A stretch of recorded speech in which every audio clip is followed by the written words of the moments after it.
5 января у нас вот была группа друзей.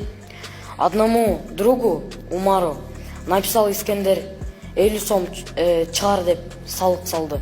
Он сказал: у меня вот есть только 15 сомов, давайте вас в группу добавлю, наших друзей. И вот у них тоже попросите.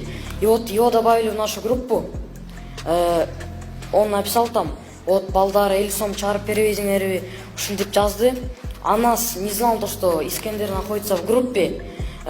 Зашел в группу и отправил стикер.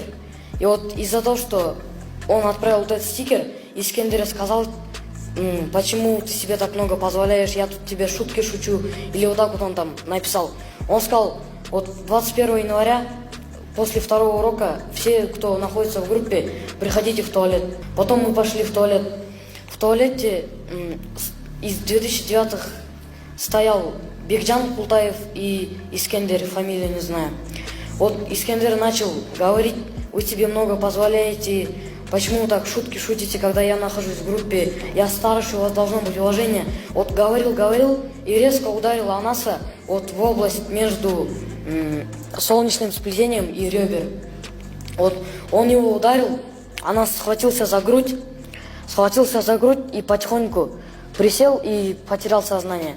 Потом Искендер думал, что он притворяется, ударил Самата, рядом стоял с Анасом, его ударил, и смотрим на Анаса, он вот уже чуть побледнел, вот лежит, не двигается.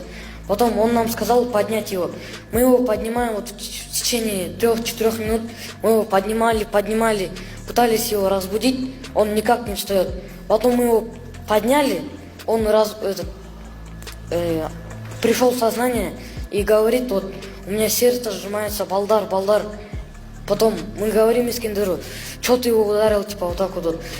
Рядом стоящий Бекджан Култаев, он сказал: кто из вас знал то, что он вот так вот болеет? Я сказал: никто не знал. И потом этот Бекджан Култаев ударил меня.